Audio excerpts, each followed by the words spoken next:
Pues muy buenos días a todos, les agradecemos que estén aquí. Y tenemos el gusto de tener con nosotros al doctor Casas Cárdenas, que nos está visitando desde Tamaulipas. Y como ven, con un tema que, bueno, pues realmente es una de las áreas que se trabaja en el departamento, pero creo que sobre todo es un tema pues de interés en términos de las discusiones generales, cuando hacemos el seguimiento de lo que está pasando en México, incluso en estos momentos, cuando vemos los debates, diferentes asuntos que ustedes han estado viendo recientemente.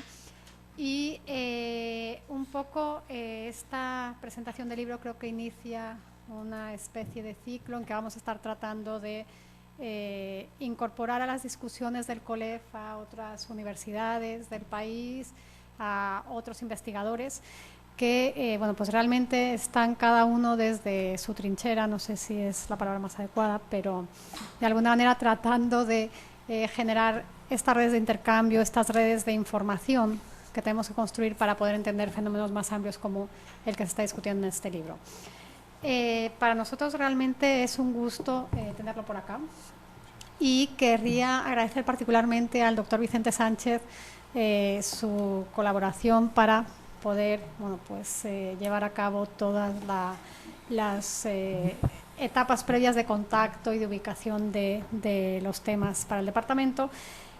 Y de alguna manera la idea es que esto sea el inicio de un diálogo, y ahí están invitados todos ustedes, no solo el departamento, sino o los miembros de la Junta de Profesores, mejor dicho, porque bueno, pues tenemos a gente también en Monterrey, en Ciudad Juárez, que están en la conferencia, y la idea de ese diálogo es que lo podamos ampliar a las diferentes actividades que hacemos. Es decir, bueno, pues aquí está el doctor Monsiváis, que como saben se encarga de esa parte con el área de docencia, ya es la cruz momentánea que está llevando Alejandro, y bueno, pues a nosotros nos toca un poco más trabajar con los investigadores y con nuestros ilustres estudiantes interesados en los temas.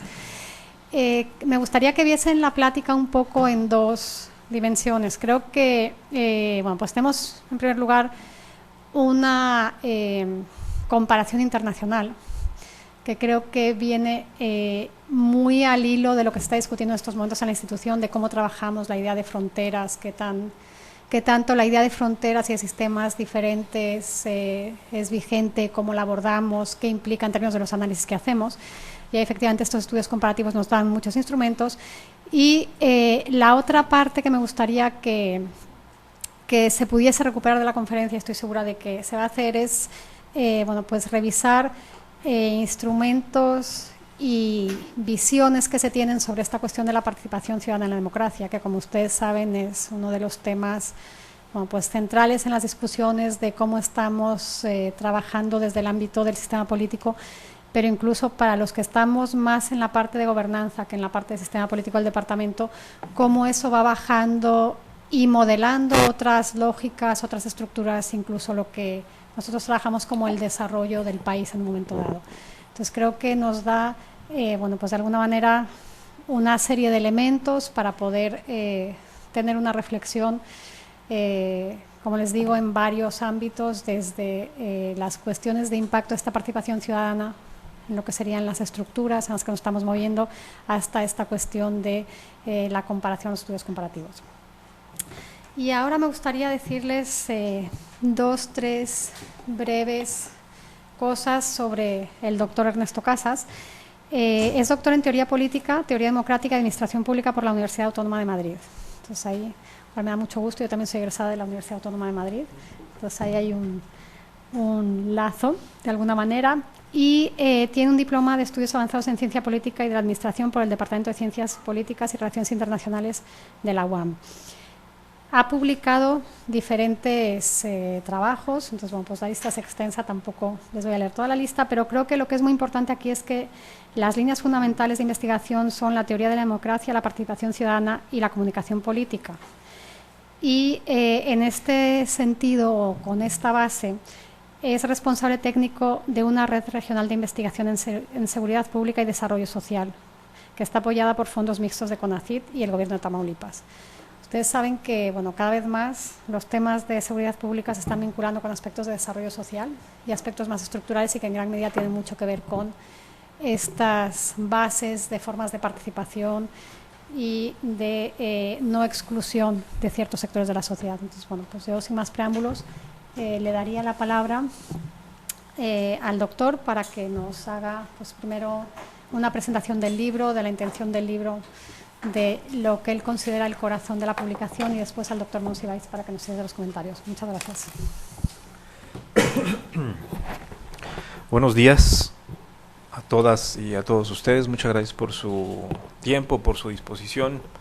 Le agradezco particularmente al Colegio de la Frontera Norte por la hospitalidad, por la invitación.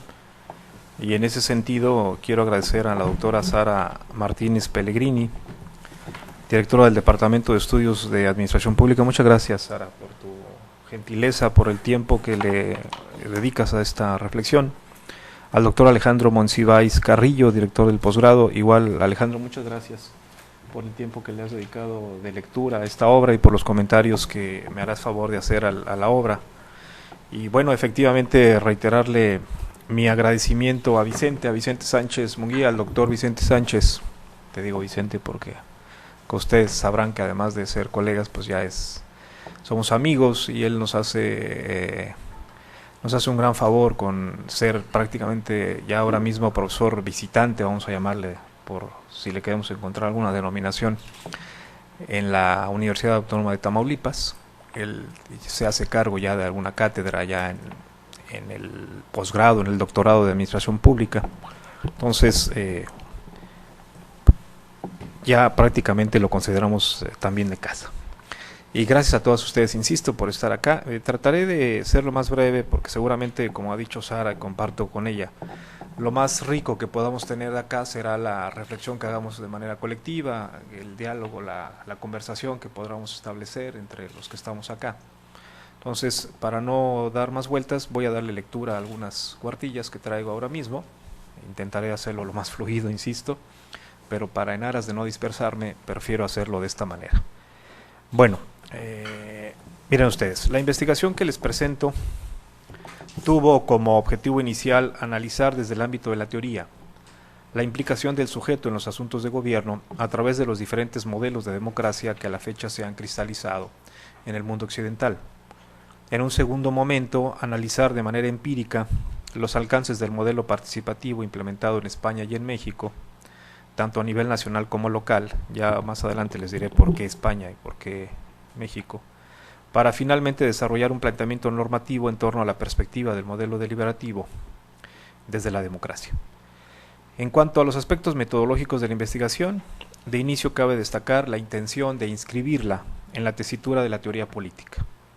Por tanto, al analizar los fundamentos de cada régimen político y su devenir en materia de participación ciudadana, se hace una apelación a principios normativos, bajo el convencimiento de que sin una referencia al deber ser de la cosa pública, se corre el riesgo, como ya lo tenemos testificado en muchas obras que me anteceden, no estoy de ninguna manera descubriendo el hilo negro sobre esto.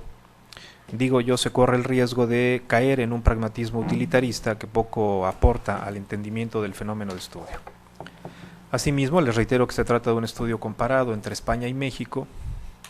Para el caso ibérico se enfocó la atención en la zona metropolitana de Madrid, pues además de poder observar ahí experiencias institucionales de participación ciudadana, ha sido el marco de diversos procesos de organización social de tipo autogestivo. En tanto, se seleccionó al municipio de Alcobendas, que está en la zona metropolitana de Madrid, en la zona norte, en calidad de referente europeo sobre el impulso desde la administración municipal, más allá de las consecuencias que en la obra se analizan, desde la administración municipal de la implicación de los ciudadanos en asuntos públicos. Para el caso mexicano se ponderó a la Ciudad de México, es decir, hay un análisis un poco, ya les digo, en tesitura comparativa de las dos capitales. Para el caso de México se ponderó a la capital, donde históricamente el movimiento asociativo ha tenido una presencia destacada, como ustedes lo saben, además de que ha sido escenario de la implementación de diversos mecanismos institucionales para la participación ciudadana, mismos que son analizados en los dos periodos de gobierno. Es decir, cuando digo periodos no me refiero propiamente a sexenios. Bueno, empezaron con trienios, como ustedes saben, desde el 97 al 2000, sino cuando me refiero a periodos me refiero a los dos gobiernos que han tenido la capital, tanto de extracción PRD como de extracción PRI. Entonces, a eso me refiero, que se analizan esos dos periodos en torno prácticamente a los mismos mecanismos. En lo referente a los planteamientos teóricos que sustentaron a la investigación sobre el paradigma democrático, basta recuperar aquí que la tesis esencial en torno a que el modelo de gobierno representativo que hoy constituye el referente de lo que asumimos por democracia fue concebido en antítesis a la idea que en la Atenas clásica se tenía de la democracia, pues el ciudadano activo en el espacio público, participando directamente en los asuntos de gobierno, bajo el imperativo de salvaguardar el bienestar general, dejaría su lugar al representante político avalado a través del voto mayoritario de los electores, asumiendo el mandato de integrar los órganos de gobierno y de tomar las decisiones por los representados, con un amplio margen de autonomía, luego de un proceso de debate, en términos normativos. En el mismo sentido, mientras en el centro de las instituciones de la democracia clásica se encontraba el ciudadano, disponiendo de procedimientos y recursos que le aseguraban una participación directa en la cosa pública, con la democracia representativa se instauró un arreglo institucional que distanció al pueblo de la toma de decisiones, colocándolo en posición de elector.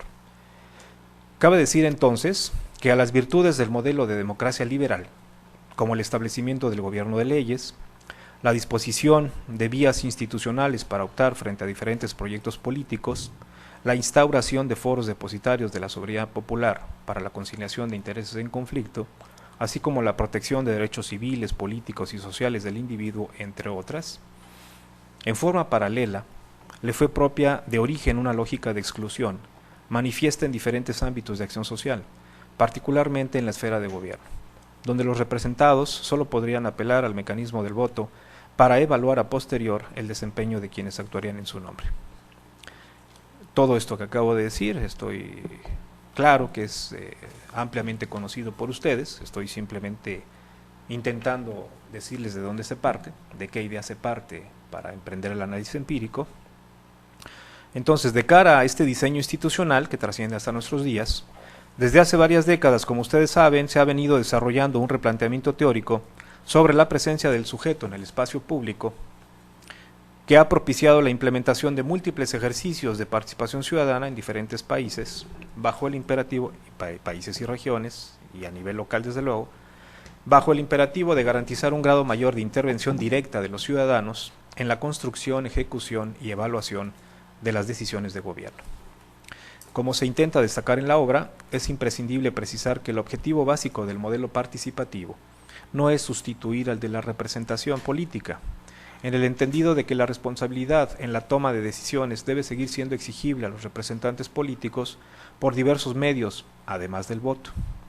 El objetivo esencial del modelo participativo es entonces, como ustedes lo conocen, utilizar el potencial de la sociedad civil organizada para desarrollar una función efectiva de complemento y supervisión, a la luz de la imposibilidad práctica, para que el paradigma representativo pueda reflejar y atender la gran pluralidad que le es inherente a nuestras sociedades contemporáneas. En ese sentido, cabe recordar la advertencia que hacía Maquiavelo, siguiendo la tradición humanista, en torno a que la corrupción, entendida como la ausencia de transparencia, de equilibrio e igualdad cívica, se inicia precisamente con la exclusión de la participación ciudadana. Del trabajo empírico, cabe resumir que para ambos casos de estudio, y con independencia del signo ideológico del partido en el gobierno, fue posible identificar la existencia de un grado de escepticismo en la esfera de la representación política sobre la puesta en marcha de instrumentos que garanticen la implicación directa y efectiva de los ciudadanos en la construcción de la agenda pública y su implementación. Dado que a pesar de los procesos de alternancia en los diferentes órdenes de gobierno entre los institutos numéricamente más importantes, la esencia de esta constante no se ha modificado, sin menospreciar los esfuerzos particulares que, sobre todo a nivel local, se han logrado concretar en ambos espacios que se analizan en este texto. De modo que en los dos contextos nacionales, la política de participación ciudadana ha constituido más una propuesta programática que una realidad, es decir, que ha sido dotada esencialmente de un valor simbólico, dada la precariedad de mecanismos institucionales que aseguren una deliberación en igualdad de condiciones, pública, inclusiva, periódica y vinculante con la toma de decisiones. De cara a este contexto general, se pudo prospectar que el tránsito hacia un estadio donde la racionalidad comunicativa ocupe el papel central en la vida cívica de las poblaciones analizadas, dependerá en gran medida de que este proceso se vaya materializando desde el ámbito local y en diversas esferas de acción colectiva.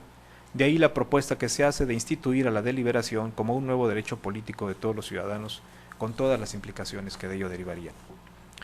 En ese marco, los gobiernos municipales desempeñarán un papel sobresaliente, fomentando y respaldando a un movimiento asociativo cada vez más sólido y autónomo, a cambio de elevar la calidad de las decisiones, atender un mayor número de demandas sustantivas y de fortalecer la legitimidad de salida de los representantes políticos y autoridades en general. Por último, considero imprescindible enfatizar que más allá de la postulación de un modelo ideal de participación ciudadana, insisto, más allá de que el libro se constituya como tal en un ideal de modelo participativo, la investigación pondera e intenta ponderar al modelo deliberativo en tanto aporta a la infraestructura, este modelo aporta a la infraestructura institucional para la conciliación de los múltiples intereses en conflicto, inherentes a las complejas realidades analizadas, y en esa medida abre la puerta a la posibilidad de una convivencia constructiva mucho más amplia.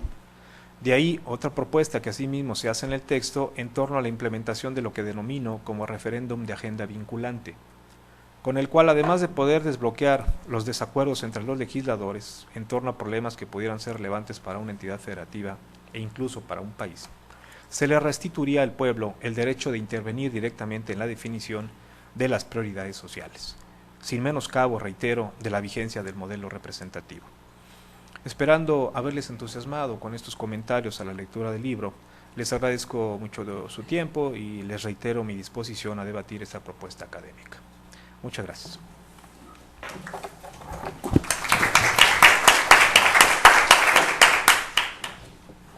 Pues ahora damos la palabra al doctor Alejandro Monsiváis para que a los comentarios. Muchas gracias. Con mucho gusto. Muy buenos días. Sara, muchas gracias por la invitación. Vicente, el libro. Y por supuesto al doctor Ernesto Casas Cárdenas, que esta mañana nos acompaña presentando el libro de su autoría, que lo tienen en pantalla, Participación Ciudadana en la Democracia, Experiencias Contemporáneas en España y México. Tengo una serie de comentarios que hacer de distinta índole.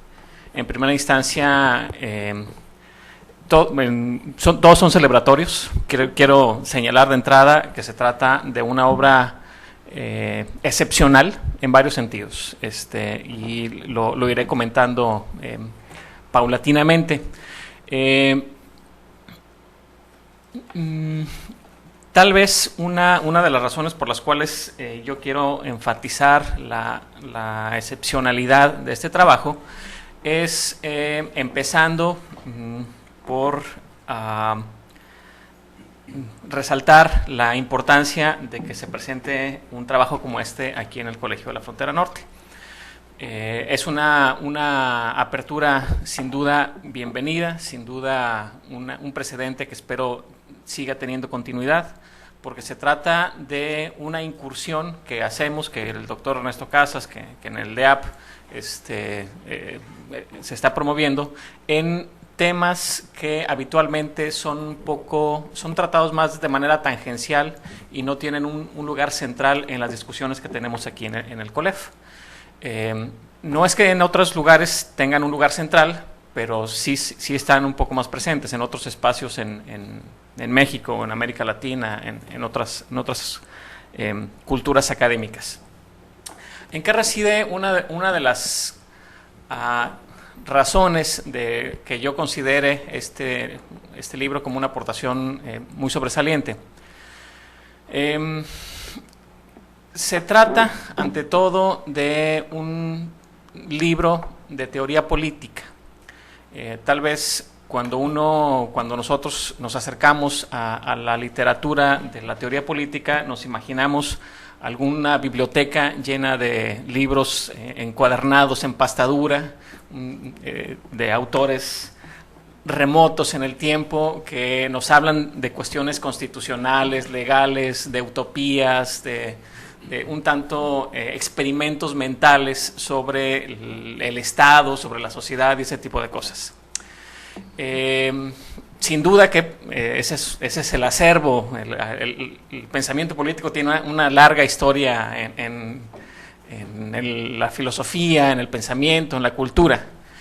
Pero también, y creo que este es un muy buen ejemplo, este libro, de que la teoría política es algo vigente, vibrante, que se está produciendo, se está ejerciendo y transformando actualmente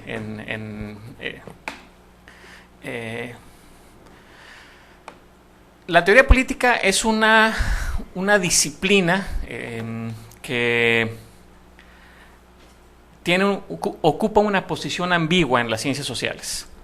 En muchos casos es concebida como una disciplina humanística, más propia de la historia del pensamiento, más propia del razonamiento legal, pero también es parte, y durante las últimas 3 décadas ha sido mucho más claro este giro, también es parte de un proceso de construcción científica, digamos, del el análisis político. Por así decirlo, también la teoría política es parte de la ciencia política, de las ciencias sociales.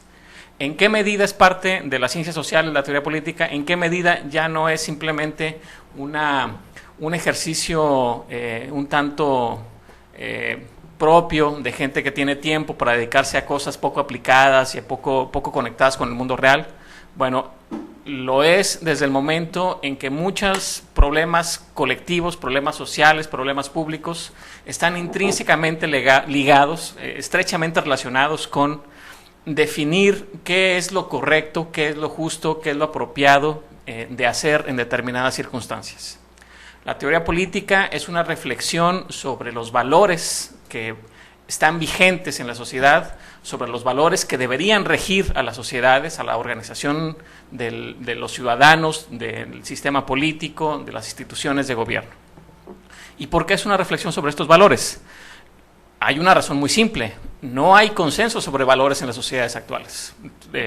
Tal vez para algunos sea esta algo que lamentar, pero de entrada es una realidad. Hay diferencias en términos de creencias religiosas, hay diferencias en términos de identidades socioculturales, las diferencias de etnicidad, de género, en fin. Las sociedades en las que vivimos no son sociedades que puedan estar basadas en un consenso sobre una serie de valores éticos. Es necesario, por lo tanto, digamos, no pueden estar basadas en un consenso sobre valores éticos. Y esto crea conflictos, porque hay desacuerdos sobre cuáles son los principios que deben regir la vida cotidiana, la coordinación social, las acciones públicas. Bueno, en principio no es una cuestión fácil de solucionar, pero precisamente en esa medida la teoría política es una forma de profesionalizar la reflexión sobre estos elementos que constituyen la base de los acuerdos y desacuerdos en las sociedades actuales. No es una disciplina distanciada de lo real. Por el contrario, la literatura contemporánea, la literatura especializada nos muestra que los trabajos recientes en este campo, en el de la teoría política normativa, están estrechamente ligados con la reflexión de cuestiones urgentes, apremiantes y puntuales que afectan a las sociedades contemporáneas. En ese sentido, y aquí inserto un poco la discusión que estoy elaborando, este texto es ante todo una contribución a la teoría política normativa de la democracia y de la participación ciudadana. ¿En qué medida? En la medida en que no tenemos acuerdo, inclusive entre los que nos movemos en estos campos, sobre qué es la democracia. No tenemos acuerdo sobre qué es la participación ciudadana. No coincidimos plenamente en qué rol deben cumplir los ciudadanos, ni las organizaciones sociales, ni qué espacio tienen que tener las voces de la gente en las decisiones públicas. Hay desacuerdos sobre esto. Y esto tiene consecuencias no solamente para los académicos, que podemos sentirnos muy fascinados por abordar este tipo de temas, sino también para lo que los gobiernos hacen, los gobiernos a nivel local, a nivel estatal, regional, nacional, internacional. Entonces, bueno, retomando esta primera alusión al campo en el cual se inscribe este libro, yo creo que es bienvenida la apertura de la discusión sobre temas normativos, sobre temas de teoría política normativa, de teoría social normativa en el Colegio de la Frontera. Y celebro que esto sea así. Espero que no sea la primera vez y espero que haya continuidad por esta ruta. Otra razón por la cual yo encuentro que este trabajo es un trabajo extraordinario, sobresaliente, muy necesario hoy en día en nuestra academia mexicana, es porque es un libro que es producto, se percibe al leerlo, al hojearlo, se percibe que es producto de una investigación que no se hizo en un año, no se hizo en 2 años, no se hizo a la carrera. Es una investigación madurada. La revisión de la literatura es muy extensa, muy sobresaliente, insisto en ello, porque nos remite a discusiones, a planteamientos clásicos y contemporáneos. En ese sentido, creo que es un muy buen ejemplo de una excelente revisión bibliográfica, de la bibliografía más relevante para entender estos planteamientos y estos temas. Lo es también una obra que merece ser leída, que merece ser discutida, porque nos invita a pensar más allá del entorno inmediato en el que vivimos. Es una obra que, si bien tiene un fuerte componente conceptual, analítico, también está reflexionando sobre procesos sociales y procesos políticos a lo largo de la historia que tienen lugar, que explican la transformación del espacio público en España, en México, en Madrid, en la Ciudad de México, ¿sí?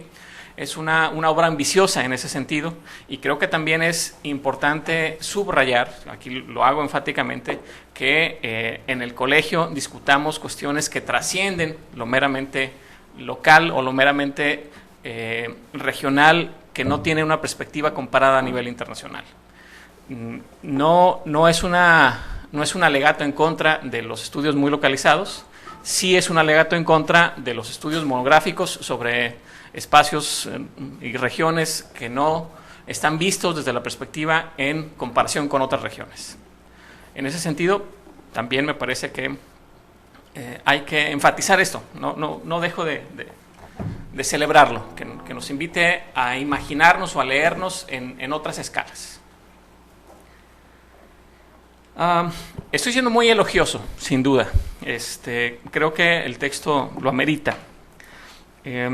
Reseñaré brevemente algunos elementos que aporta, y luego también, como lo merece una obra de esta calidad, me enfrascaré en algunas discusiones más internas, ¿sí? Más el tipo de críticas que se hacen entre conversos, ¿sí? Es un poco, puede para los externos puede resultar así una discusión muy escolástica, muy esotérica, pero me permitiré hacerlo porque la lectura lo sugiere. Les describo muy brevemente el contenido del libro. Una buena parte, la primera parte, hace un recorrido por distintos modelos de entender, distintas formas que a lo largo de la historia del pensamiento se han formulado para entender qué relación hay entre el sujeto político, las personas, y las decisiones públicas, las acciones públicas, los espacios públicos.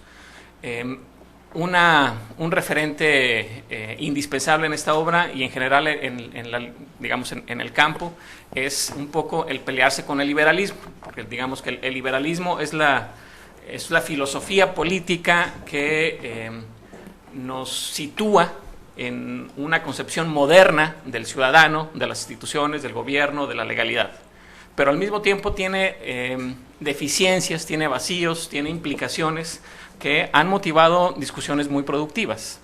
Básicamente, por ejemplo, el liberalismo postula que existe una división nítida entre lo público y lo privado, y el rol público de las personas es un rol distinto al rol privado de las personas.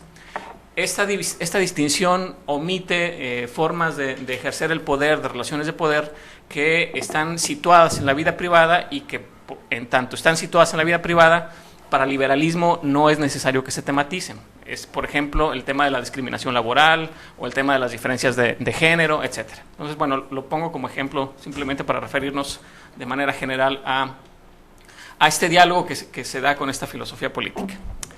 De entrada, el texto hace una apuesta por una concepción bastante relevante que tampoco se ha discutido mucho en México, que es la perspectiva deliberativa de la democracia. Creo que también este es otro aspecto a destacar de este libro, que si bien en la academia anglosajona la perspectiva deliberativa es prácticamente, digámoslo así, hegemónica cuando se habla de la participación, todavía en nuestra academia, en la academia mexicana, Latinoamérica, bueno, sobre todo en la academia mexicana, todavía no ocupa un lugar tan central. No así, por ejemplo, en discusiones que hay sobre todo en Brasil y en algunos países del Cono Sur, donde este planteamiento tiene mucho más fuerza. Entonces, lo que nos formula el doctor Ernesto Casas es un enfoque deliberativo de la participación ciudadana, que requiere, digamos, básicamente que las personas tengan oportunidades, marcos legales, espacios apropiados para insertarse en la discusión de los temas que les afectan directamente. Y cuando hablo de la discusión, lo digo en un sentido muy literal, en el sentido de la argumentación, del razonamiento público, del confrontar las posturas de los adversarios, de aquellos que están en desacuerdo, y tratar de alcanzar esquemas de coordinación y de colaboración basadas en la fuerza, por así decirlo, de los argumentos, o en la evidencia de las razones que se están proponiendo. Este es a grandes rasgos, en muy grandes rasgos, de manera muy, muy abstracta también, el planteamiento que está aquí. También nos permite identificar algunos elementos de las democracias defectuosas, un poco como para decir, bueno, una cosa son los ideales y otra cosa son las realidades que nos encontramos. Y es a partir de este bagaje analítico que hacemos un recorrido por el caso español y por el caso mexicano. El autor analiza la transformación política en España, desde la guerra civil hasta el periodo de democratización, en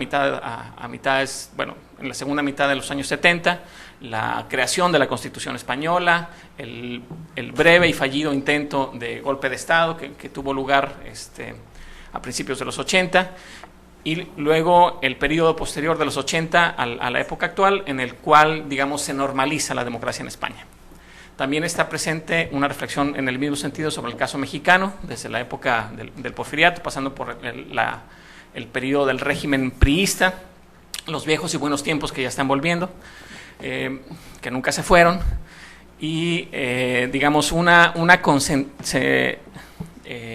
grandes rasgos este es el marco. La parte medular en términos de investigación empírica del libro está enfocada en el caso de la Comunidad de Madrid y el municipio de Alcobendas. También analiza la movilización popular, la dinámica asociativa que se produce a lo largo de un periodo, a lo largo de la historia contemporánea, digamos, en el barrio de Horcasitas en Madrid. Digamos, hay evidencia muy, muy interesante, muy, muy vívida. Obviamente, bueno, para quienes estamos más de este lado del charco, del Océano Atlántico, pues tenemos una familiaridad un poco más cercana con el caso de la Ciudad de México, que paradójicamente, también queda ilustrado aquí en el libro, es sin duda que es la ciudad con más vitalidad democrática del país, y a pesar de ello, los ciudadanos siguen enfrentando fuertes restricciones a su involucramiento en las decisiones y acciones públicas, en parte por las restricciones normativas, que las leyes no están suficientemente afinadas para promover una participación más vibrante, más auténtica, en parte también porque la Ciudad de México es también ejemplo de una de las entidades, de las regiones en las cuales el clientelismo y el corporativismo siguen tan fuertes como estuvieron en aquellas épocas doradas del sistema hegemónico, del partido hegemónico, en fin. No hago justicia con esta explicación, esta descripción un tanto acelerada de los contenidos del texto, pero me propongo simplemente señalar algunos de los elementos que están contenidos y que probablemente en tanto lectores quieran conocer. Ahora bien, ya entramos un poco más en materia y quiero hacer algunos comentarios de tipo analítico.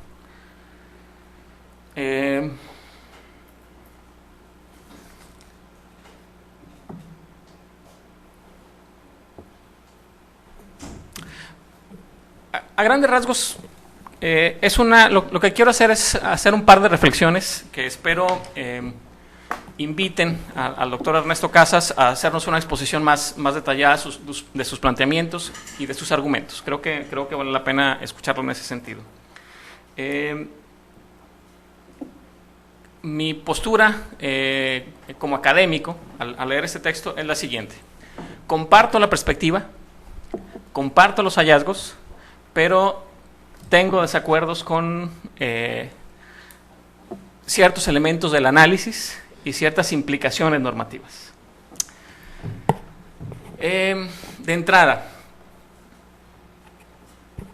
creo que hay dos planos de análisis que es importante diferenciar.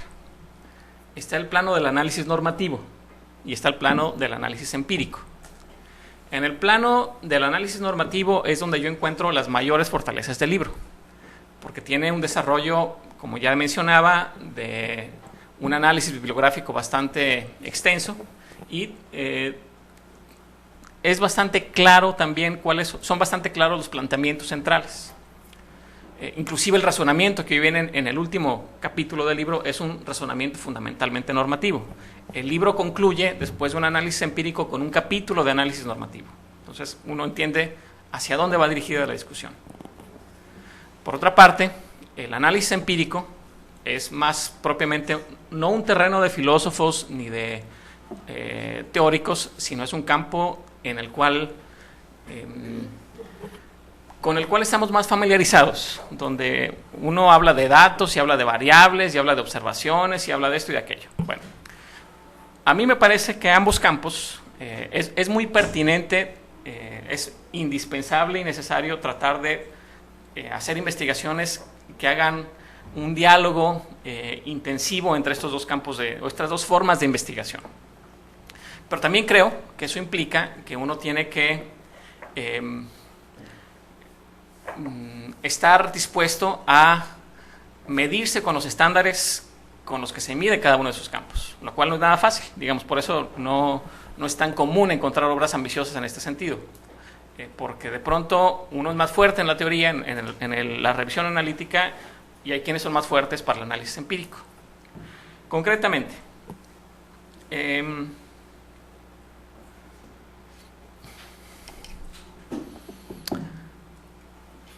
uno de los planteamientos del libro es que la participación es un complemento del modelo representativo de la democracia. Las dinámicas asociativas, las organizaciones sociales, a través de distintos mecanismos, a través de distintos instrumentos legales, administrativos, pueden incidir y complementar la acción de los representantes, sin ninguna duda.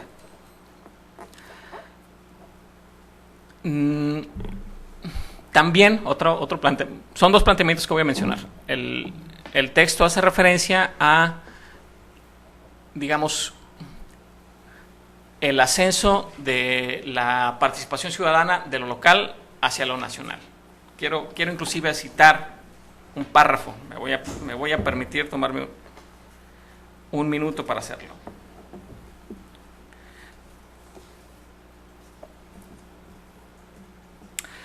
Dice el autor: en todo caso, en lo referente al impacto del ámbito local en la viabilidad de los procesos de participación ciudadana y atendiendo a los resultados del análisis efectuado a este nivel, cabe insistir en la inferencia planteada en la hipótesis de trabajo, en el sentido de que la implementación de un modelo deliberativo inclusivo y vinculante a nivel nacional dependerá en gran medida de su realización inicial en el ámbito municipal. Cierro la cita. Con respecto a estos dos planteamientos yo tengo diferencias, digamos, no me siento muy convencido. En primera instancia, porque si bien es cierto que la participación es complementaria de la representación, justamente entre los teóricos deliberativos y entre los teóricos de la participación, hay recientemente un giro hacia un acercamiento con los temas de representación. Entonces ya no es que se complementen, sino que se está pensando cómo se integra la representación y la participación. Es más, hay quienes defienden la idea de que la representación es una forma de participación compleja, que inclusive lo que se pone en juego en los modelos participativos no es propiamente el involucramiento de los ciudadanos como tales, sino la emergencia de distintas formas no electorales de representación política. Entonces, bueno, este es un giro un tanto distinto que creo que nos obliga a pensar de una manera diferente la relación entre participación y representación. Por lo demás, y yo añado, digamos aquí, me gusta hacerla de pronto de abogado del diablo, sea cual sea el tipo de foro donde se involucran los ciudadanos, los procedimientos para tomar decisiones son importantes. Los procedimientos para construir mayorías y decidir, ya sean leyes, programas públicos, etc. Y en ese sentido, la participación ciudadana se topa con el límite de la idea de un control inmediato e instantáneo entre el ciudadano y la decisión pública, ¿sí? Ese es como en buena medida lo que muchos quisiéramos, que los ciudadanos nos reuniéramos y dijéramos, bueno, así son las cosas, así nos interesa que sean y así se hacen, ¿no?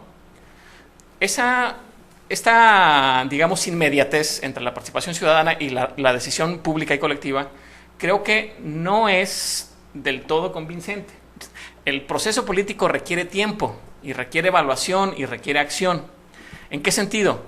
De entrada, los ciudadanos no compartimos siempre, no tenemos los mismos intereses, no tenemos las mismas preferencias y se requiere un proceso de deliberación para saber qué es lo que hay que hacer.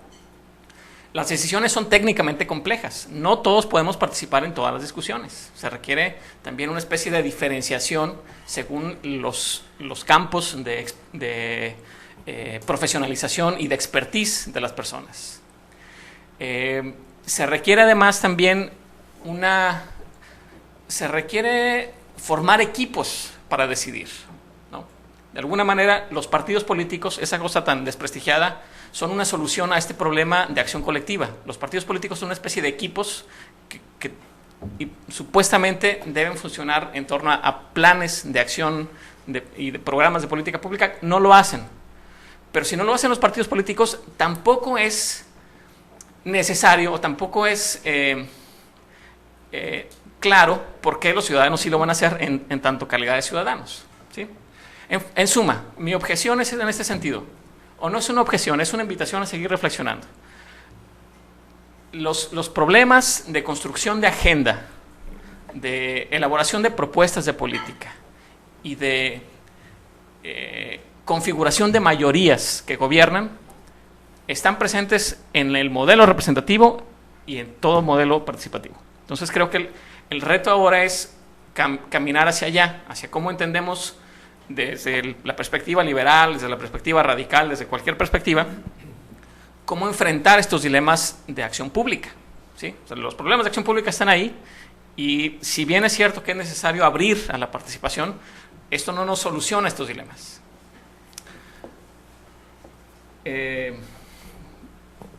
Prosigo, porque es una discusión muy apasionante, entonces ustedes espero que estén compartiendo este entusiasmo. En segundo lugar, yo también quiero marcar mi diferencia sobre la lógica de agregación de lo municipal a lo nacional. Yo no creo que sea así, o por lo menos no creo que tenga que ser así en todos los casos. Hay temáticas, hay problemáticas y hay problemas sociales que sin duda tienen que solucionarse en un plano local. Pero las cuestiones verdaderamente importantes, las cuestiones verdaderamente trascendentes en materia de política pública, no se definen en un plano local, se definen en otras escalas de agregación territorial, a nivel estatal, a nivel nacional. La recaudación de impuestos, el establecimiento de tarifas, de exenciones, la definición de programas universales o focalizados para combate a la pobreza, en fin, cómo se organizan las elecciones en un instituto supranacional o en institutos locales, ¿sí? Muchas decisiones realmente trascendentes para la vida pública, inclusive con un impacto local muy fuerte, están fuera de las manos de los ámbitos municipales y de lo que las personas pueden hacer estrictamente en ese ámbito local, ¿sí? Entonces, inclusive, esta es una pregunta empírica, yo anticipo que muchos ciudadanos no participan en cuestiones locales y no se interesan por lo que pasa en el plano local, porque están interesados en lo que pasa en el plano nacional. Y de tener oportunidades de involucrarse en actividades públicas que tengan trascendencia nacional, yo creo que encontraríamos una respuesta favorable. Esto lo tenemos inclusive, este planteamiento lo han visualizado también algunos teóricos deliberativos. Por ejemplo, Bruce Ackerman y James Fiskin, desde hace media década, postularon la idea de elaborar un día de las elecciones, el Election Day, con la idea de que antes de las elecciones presidenciales se generaran en todo el país distintos foros deliberativos para discutir los temas de la agenda, foros en los que participaran los ciudadanos, agenda nacional, y con base en eso informar a la opinión pública y que se tomara una decisión más informada a la hora de tomar una decisión por el presidente, ¿sí? Entonces, mi punto es, no es tampoco una distinción únicamente entre la participación en lo local y versus la participación más allá de lo local. Creo que la perspectiva deliberativa, participativa y demás nos ayuda también a entender cómo trascender, de qué manera los ciudadanos comunes y corrientes podemos involucrarnos en procesos que sí, pueden tener que ver con el entorno inmediato, pero también con cosas que son mucho más trascendentes en términos de política pública. Bueno, estas son dos objeciones al planteamiento normativo, o bueno, dos críticas, dos invitaciones a reflexionar. También tengo con respecto al análisis empírico. En el análisis empírico, una anécdota personal, ¿sí? En una ocasión estaba también en un foro como este y había varios especialistas tratando temas de rendición de cuentas. Y uno de los ponentes, un comentarista, era Andreas Schedler, un politólogo del CIDE. Y Andreas hizo un señalamiento que desde entonces a mí me resuena en la cabeza y digamos como que así se abrieron los mares, se abrieron los océanos, el cielo se clarificó. Le preguntó a los ponentes, ¿de qué caso es tu caso? En el análisis comparado, los casos son casos de algo. Y yo hago la pregunta, ¿cuáles son los criterios que nos permiten hacer este análisis comparado? O sea, la reconstrucción de los procesos es sumamente vívida y detallada, eso que no quepa ninguna duda. Pero uno se pregunta, ¿cuáles son los ejes que conducen el análisis comparado? ¿Cuáles son los conceptos que están siendo comparados? ¿En qué medida son comparables México y España? ¿O por qué son comparables? ¿Por qué son comparables Madrid y la Ciudad de México? ¿Sí? Por tamaño, importancia económica, importancia política, en fin. ¿Qué datos tenemos un poco de estos procesos? Tal vez yo me revelo más cuanti de lo que yo quisiera que ustedes pensaran que soy, pero uno también busca diferencias al menos ordinales, de un poquito más aquí, un poquito más allá, saber por qué estos subieron acá, por qué estos bajaron acá, ¿sí? Es decir, la comparación implica una revisión sistemática de los atributos de cada caso. Entonces, me quedo con la expectativa de conocer ahí este procedimiento que está presente sin duda, pero que creo que es parte también de la discusión hacerlo explícito. Y finalmente, ¿cuáles son las conclusiones que obtenemos del análisis comparado? Al final me quedo con la sensación de que son ejemplos muy ilustrativos, pero a fin de cuentas ejemplos. No es un análisis sistemático de los casos. No es un análisis que nos refuta hipótesis o que proponga hipótesis para explicar la dinámica participativa en cada uno de ellos. Por ejemplo, yo noto, o yo alcanzo a descubrir también, que probablemente es uno de los principales hallazgos de este volumen en términos empíricos, que los partidos de derecha, esa es una generalización posible, son muy poco proclives a la innovación participativa. Revisando el análisis que hace, el partido, en cuanto aparece el Partido Popular, si las cosas no estaban bien, o si iban marchando bien, se dan al traste, ¿no?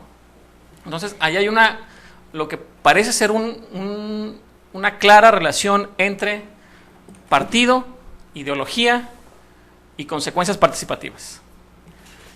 En el caso de la Ciudad de México no se puede explorar eso, porque el partido es de izquierda, el PRD, en el gobierno del Distrito Federal.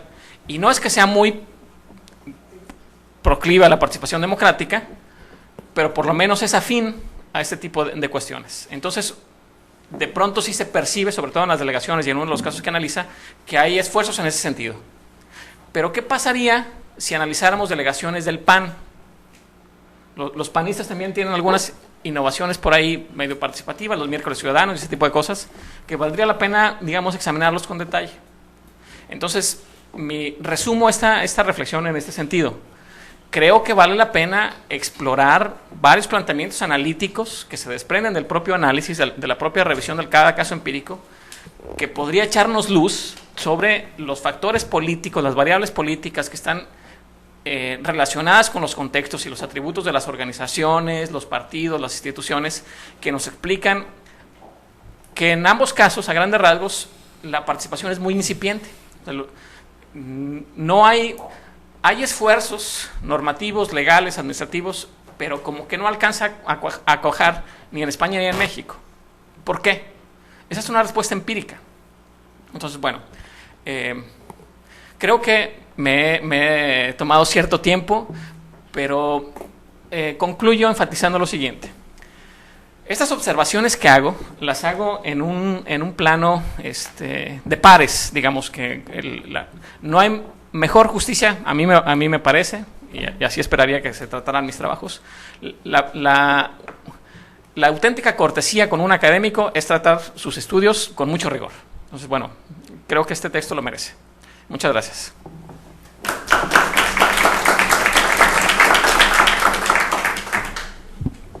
Bueno, pues si les parece, vamos a dar un espacio de respuesta al doctor Casas y después ya pasamos a un turno de preguntas, o si prefieres que hablamos primero. Porque sí, fueron varias seguidas ahí. Bueno, sí, totalmente. Me hiciste recordar, Alejandro, aquello de que explicación no pedida, ¿verdad? No, pues claro que por supuesto que no se podrían tomar de otra manera las cosas. Es más, lo que me queda claro y te quiero agradecer en este momento es que me queda suficientemente, me es convincente que de verdad la leyó, ¿verdad? Que de verdad la obra Alejandro la leyó, y lo cual lo valoro. Pues bueno, a final de cuentas yo estoy en alguna medida convencido, por desgracia, debo decirlo, con el paso del tiempo esto se ha ido fortaleciendo, de que pues uno cuando empieza a escribir y esas cosas tiene el idilio, el sueño, la utopía de que van a ser obras que se van a consultar ampliamente y tal, ¿no? Y no, la verdad es que esto pues va dirigido a lo que estamos viendo ahora mismo, ¿verdad? Y entonces uno se va conformando. Insisto, me parece que desafortunadamente, y estoy hablando a título personal, me voy conformando con que, bueno, pues sí, efectivamente hay una lectura de 3, 4 personas con las que pues luego se establece un diálogo, y eso es lo más rico.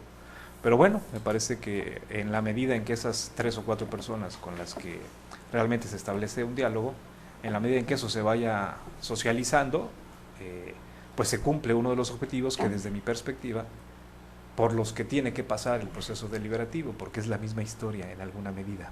Y creer, como bien dice Alejandro, que esto se va a implementar de la noche a la mañana y que de la noche a la mañana va a arrojar esos resultados vinculantes, pues es estar también creyendo en que la vida puede cambiar de la noche a la mañana, ¿verdad? Y está claro que en el ámbito político eso no va a suceder.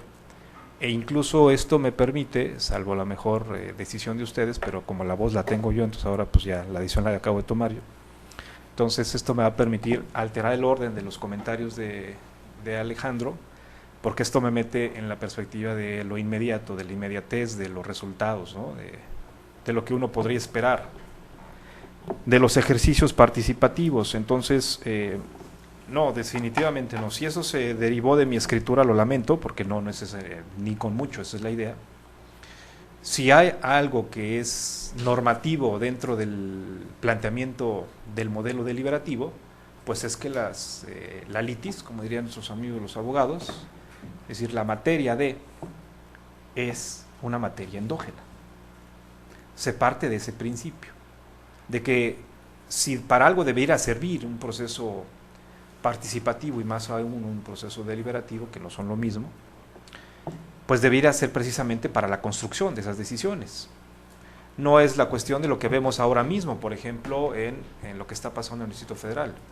Ya les digo que voy a estar alterando, no me voy a ir puntualmente con las respuestas, voy a estar alterando el orden porque pues todas son temas vinculantes, vamos, para parafrasear los conceptos vitales del modelo. Pero, por ejemplo, lo que está pasando ahora mismo en el Distrito Federal a propósito de los presupuestos participativos, que se están poniendo tan en boga, eso se los digo, un poco en abono a mi trabajo, pues esto es como la segunda parte, que bien. Así, varios de los comentarios que me ha hecho, que tiene a bien hacer Alejandro, y que comparto, se los agradezco de verdad. Sí, hay varios problemas, sin lugar a duda, de orden estrictamente de trabajo cuantitativo, empírico. No es mi fuerte, de entrada se los digo, mi trabajo es más cualitativo, me gusta mucho, me interesa mucho más el orden, el ámbito normativo que lo empírico, y por eso desde que la introducción, desde ahí me voy, desde ahí empiezo y ahí acabo. Yo se lo agradezco a Alejandro que lo identifique, que lo reconozca, porque de ahí empiezo y ahí acabo. Estoy consciente de que no se puede andar en las nubes, que hay que bajar, pero asumo mi responsabilidad en ese sentido. Y soy mucho más proclive a lo primero que a lo segundo.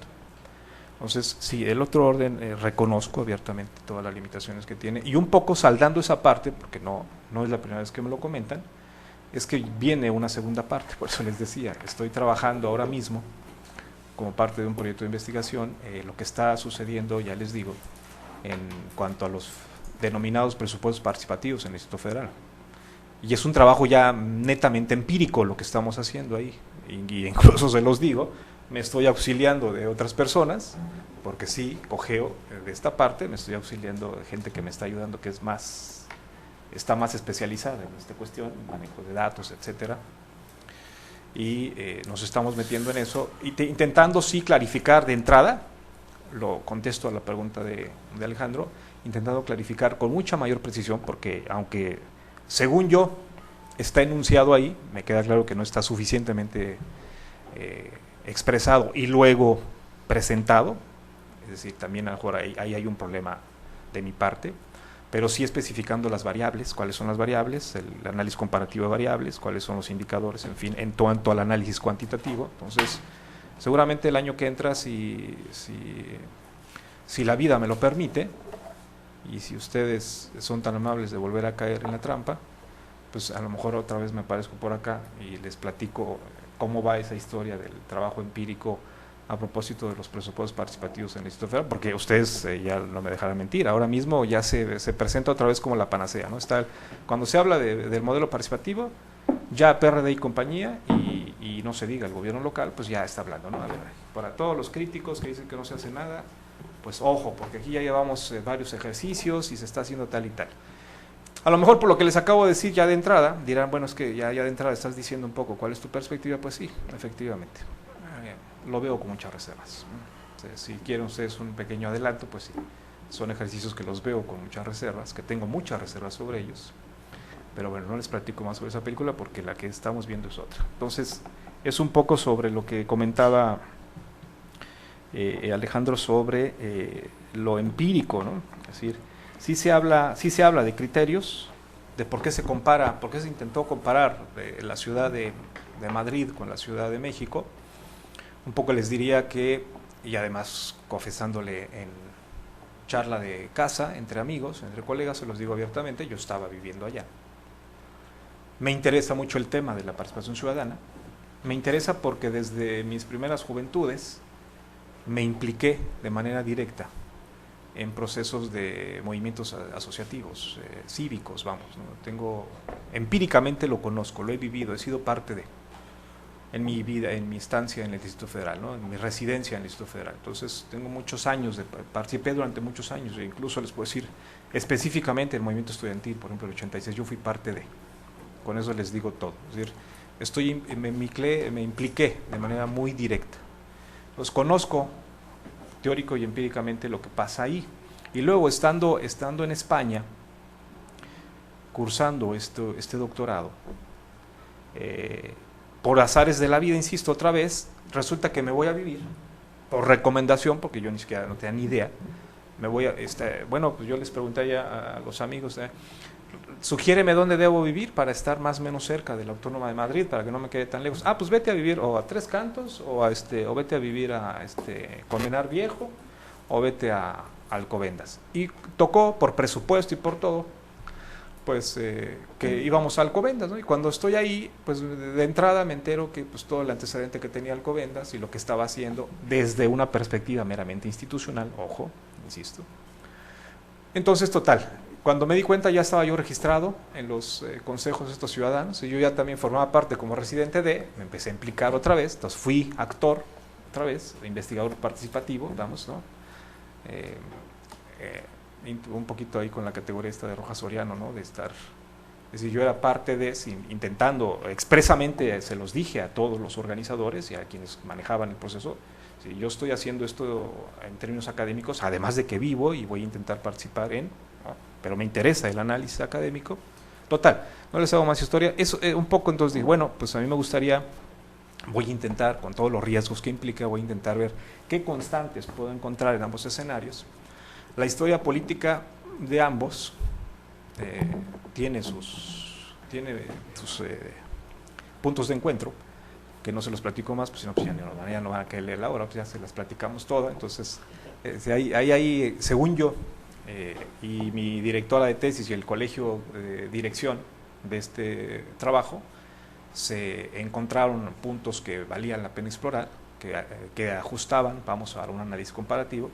Entonces, por eso se busca, por eso el análisis que se hace comparativo no solo es a nivel nacional, porque ahí sí estaría todavía mucho más complicado, si no se baja el nivel, ¿verdad? Y tampoco vamos al nivel no solo a nivel de municipal, vamos, ¿no? Sino incluso nos vamos todavía más a lo específico y entonces cogemos ya casos muy ilustrativos, como les acabo de decir, Alcobendas es un municipio, vamos, pero lo vemos desde la ciudad, desde perspectiva de la ciudad. Y luego se intenta pues hacerlo con la capital de México, porque ambos tienen, ya les digo, una historia larga en materia de procesos formales de participación. El Distrito Federal tiene, lo que se intenta hacer ahí es comparar, ya les digo, y sigo con la respuesta un poco, vamos, no se puede comparar lo que podríamos llamar expresamente la derecha con la izquierda, ahí es un error metodológico sin lugar a dudas, porque en México no existe, como en la Ciudad de México, no ha estado ahí, como diríamos, el partido más identificado con la derecha para nosotros sería el PAN, no ha sido gobierno en la Ciudad de México, ha sido gobierno en algunas delegaciones. Como ustedes saben, no entro más detalles, ustedes lo saben perfectamente, no hay vida municipal en el Distrito Federal, pero sí hay la vida esta de las delegaciones. Entonces, se cogen algunos, se les enumera, pero además lo más interesante ahí, por lo que yo no entro en tanto detalle hasta ese momento, hasta donde se corta la investigación, porque hay que recordar que para el Distrito Federal los ejercicios de participación ciudadana obedecen a una ley que se aplica para toda la ciudad, no por delegación. No cada delegación dispone de sus propios instrumentos, ni la conduce cada delegación, sino son instrumentos que se manejan a nivel de la ciudad, del gobierno de la Ciudad de México, para todas las delegaciones. ¿Me explico? Pues por eso también habría que ser ahí cuidadoso con esa parte, pero lo tuve que hacerlo, vamos, ¿no? No se podría hacer ese análisis comparativo porque no ese es el caso. En cambio, por ejemplo, en Alcobendas, a nivel municipal, sí les permite la ley jugar con esto. La propia ley de participación ciudadana sí les permite jugar, es decir, incidir desde el ámbito de lo municipal.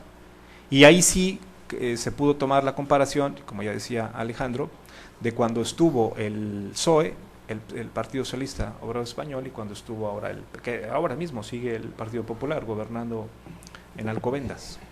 Entonces, sí, yo te agradezco mucho, Alejandro, de verdad, todos los apuntes que me haces de orden de metodológico del trabajo cuantitativo.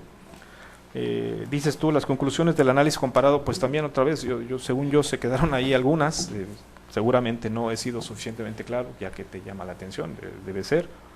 Sí se intenta establecer eso que tú llamas, que en la medida en que ha ido, y esto que voy a decir, entonces ya lo extrapolo a lo nacional, ¿no? Ese juego con en un discurso netamente cualitativo, insisto, pero sí trato de encontrar esa vinculación entre la presencia de gobiernos más proclives a la derecha en su accionar y que son mucho más escépticos con los modelos participativos, a diferencia de los gobiernos que diríamos más de centro-izquierda. Ahora mismo no sabría yo dónde ubicar al PRI, por ejemplo. Si ustedes me pudieran ayudar, si es que, además, para empezar, si es que tiene utilidad, ¿verdad? Esa clasificación ya algunos autores nos llaman la atención sobre eso, pero ahora mismo no sabría dónde ponerlo bien a bien.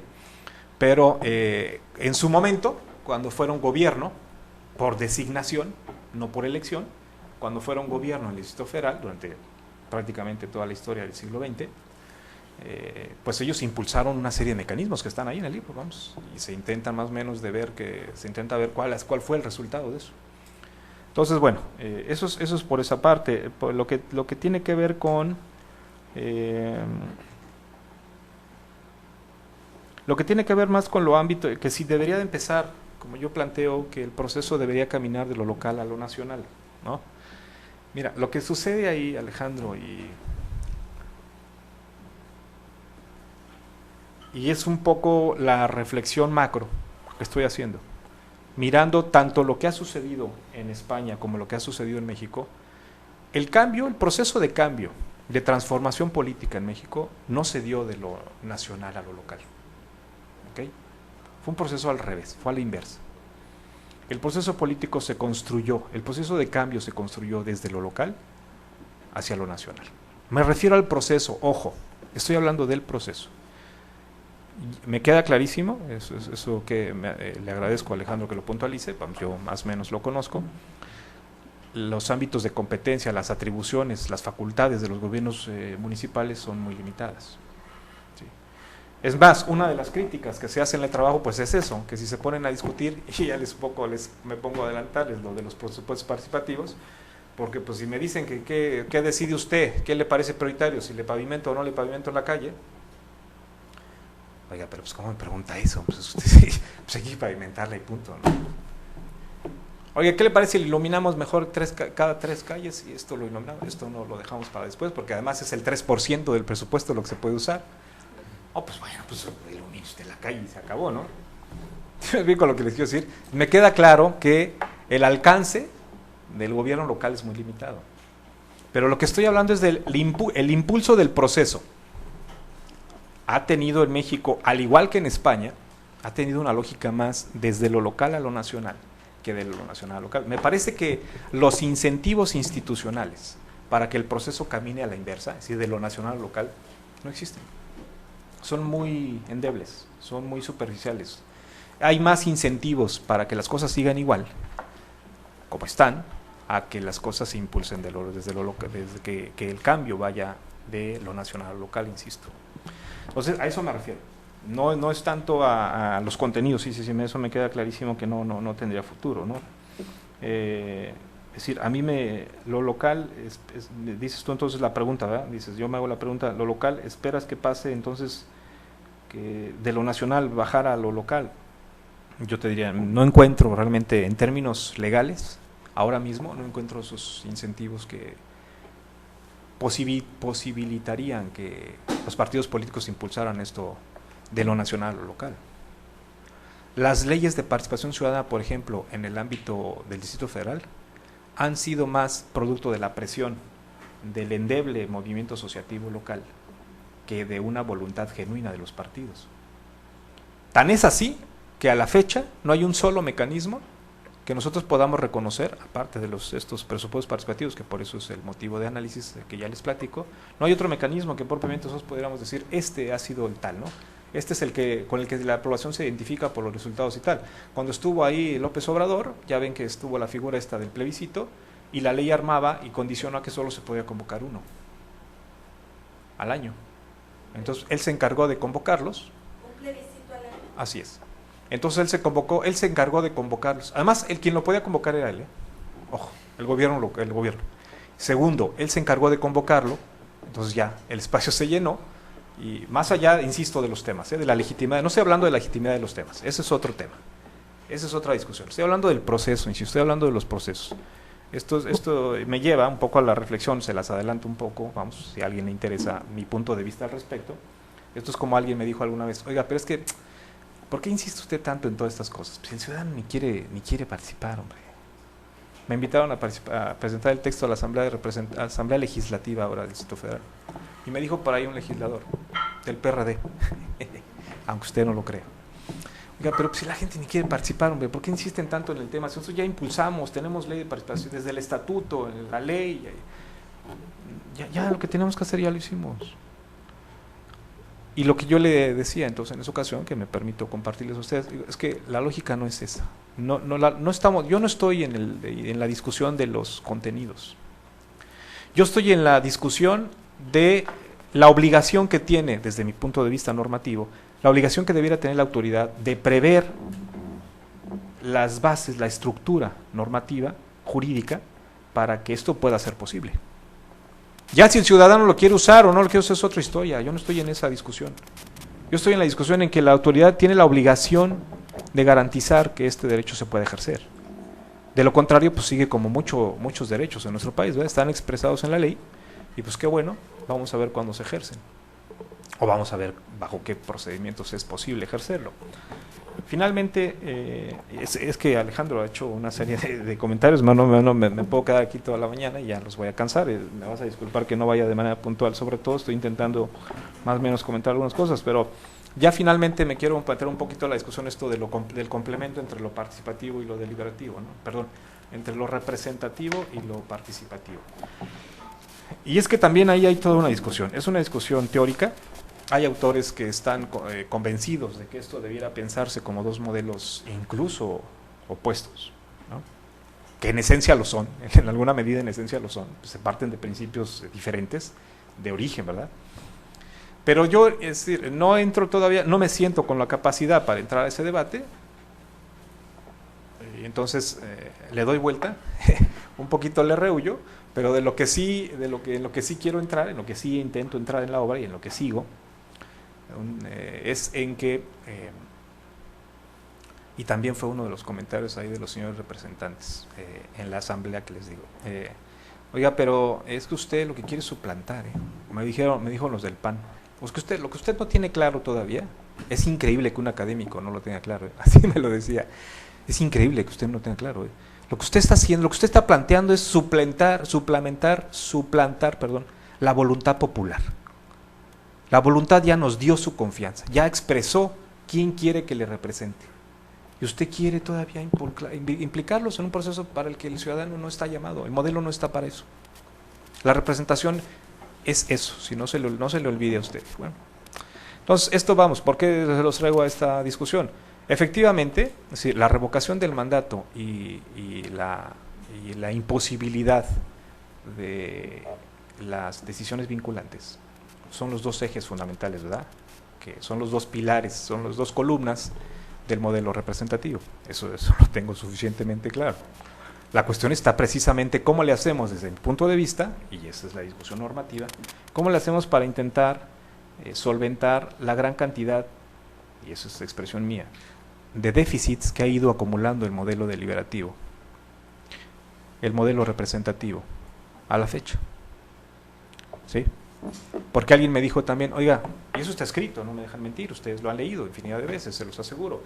Usted está hablando de un modelo que pues no corresponde a nuestra realidad. Esto se pensó para ciudades pequeñitas, compactas, donde era posible identificarse los ciudadanos y deliberar y discutir y tal y tal.